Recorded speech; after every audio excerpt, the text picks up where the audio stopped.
to a state of communism. Tingnan niyo ginagawa sa Congress. Convicted. Ang putang inang yan, convicted. Nagko-contempt ng isang Pilipino na walang kamalay-malay. Tang inang yan. At in the premise na they're investigating 125 million na OBP na confidential fund. Confidential nga, gago. Tang inang nyo. Tapos yung billion-billion sa presidente, hindi nyo imbestigahan. What kind of legislation will you get out of investigating the OBP na 125 million confidential fund which happened in 2022, 2024 na, 2025 budget na pinag-uusapan. Tangina nyo. Tapos nun, pipilit ninyo imbestigahan yung isang single agency. Imbestigahin nyo dapat lahat ng agency na may confidential fund, starting with the Office of the President. Taragis kayo. Ginagamit yung mga posisyon ninyo, ginagamit yung agency ninyo. Pinaboy nyo eh. Sobra-sobra kayong ng power. Inisita na ako ng asawa ko, mamayin ito ulo ko.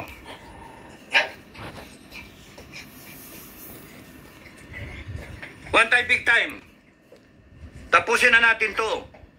Putang inang yan. Tapusin na natin to. And lahat ng FGF nationwide. Mula 29, hintayin nyo yung hudyat ko. Hintayin nyo, maganda kayo. Ano, PNP? Ang tanong na lang, lalabas ba kami ng armado? Armado! O, pagandaan ninyo. Peaceful, sinasabi nila. Peaceful, mga Duterte, sinasabi nila. Hindi naman peaceful ang gagawin ng mga yan eh. Titirgasin eh. Tingnan yung ginawa sa KOJC.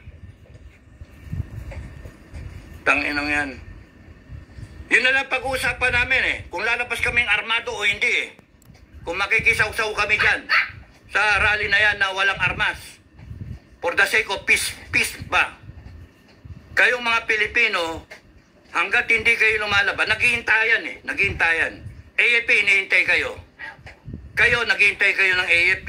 O ano na nangyari? Wala. At habang walang lumalabas, tumatapang itong mga tarantadong kriminal nato sa gobyerno na pinalalabas nila na alam niyo ba, AFP, PNP, kaya ganyan yan, kaya namamayagpag yung mga gunggong na yan. Kasi alam na alam nila, kaya kayong bilhin. Alam na alam nila, professional kayo puno. Alam nila, mga kayo, mga mahina ang loob, mga walang bayag, na tinatanggal yung promotion nyo. Kung ako nandyan, to hell with it, to hell with promotion.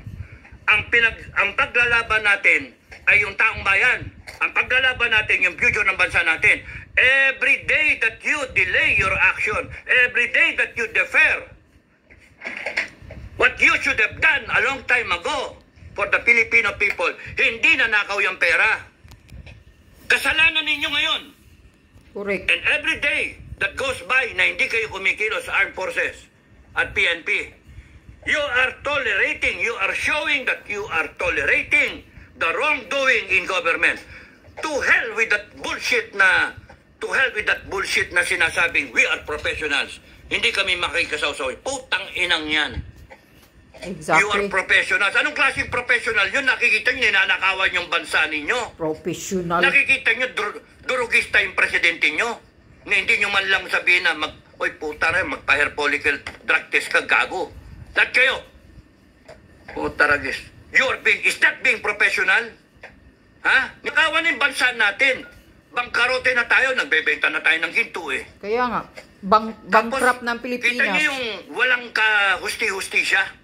Ito yung contempt. Oh, yes or no, yes or no. Tang-inang yan. Kita niyo yung abuso? Correct. At kayo nagtotolerate ng ginagawa ng mga yan. Kaya namamayagpag yan, kaya matatapang yung mga yan. Exactly, tama ka talaga. Kayaan ninyo. Tama ka talaga. Pero kami bayan, hindi kami papayag na ganyan. Hindi kami papayag.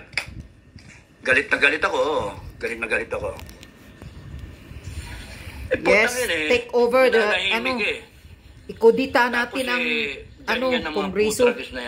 Namamayagpag yan kasi pinababayaan natin. At ito yung sinabi ni former President Duterte at kayong mga nagko-comment, AFP na lang ang military na lang ang pag-asa. No! I beg to disagree. Hindi lang military ang pag-asa. Number 1 na pag-asa, taong bayan. Putang ina, because this country that we call Philippines, and this government, Republic of the Philippines, that we call a government for the people, by the people, and of the people, happened because there is what you call a Filipino people. The Constitution happened because the Filipino people ratified that Constitution. Tama ka talaga. Taong bayan ang pag-asa. Meron kang presidente, meron kang vice president, meron kang Congress, Senate, because we voted for them. Exactly. Wala sila kung wala ang taong bayan. All authority emanates from the Filipino people. Kaya kayo mga kababayan, lahat kayo mga Pilipino na nag-iisip sa future ng bansa natin, tumayo kayo. Huwag kayong masasayang forces. Tama. Puta nang yan. Tama. One time, big time. Correct. Tangin nang yan, panay ngak-ngak. Wala naman mangyari. Zaman sekarang, Yun na nga eh. Anda masih buat pembukaan tanah Puro secara takot manual. eh. Sekarang, Yun ang problema. semuanya punya racun rumput. One time, big time. Handa ba kayo mamatay kayo para sa bansa nyo?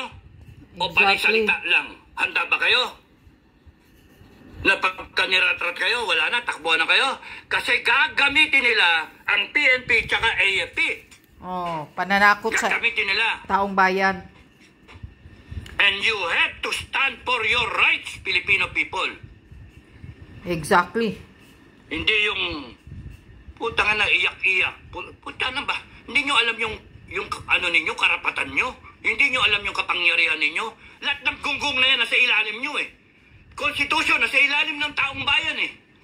Hindi under ang konstitusyon kung hindi ni-ratify ng taong bayan. Ibig sabihin, we ordained and promulgate this constitution. Binasbasa natin. Binigyan natin ng hininga. Yung aspirations natin as a people. Yung kagustuhan natin bilang isang katauhan Pilipino. Nilagay natin lahat sa konstitusyon. Anong ginagawa nitong Marcos na yan? Down the line, Kongreso, lahat yan. They have failed us. They have violated the Constitution. Anong gagawin natin? Tatayuan natin. Itutuwid natin. Ano violation ng mga pagsasabihin nyo? Rebellion, sedition. Putang ina ninyong lahat. Correct. Tatayuan namin ang Constitution. We will implement the Constitution. Tama. Putang Correct. gago kayo. Matalino One time, si big time. Sir Dado. Tumayo kayo. Tayo lang yung hayop yun. Marami FGF kasing nationwide. duwag eh. Mga Tatayo bayaran. tayo. Pa yung iba. FGF nationwide. Hintayin niyo yung hudyat ko. Maraming mga gago. Sige, hanggang dito na lang ako. Maraming salamat sa inyong lahat.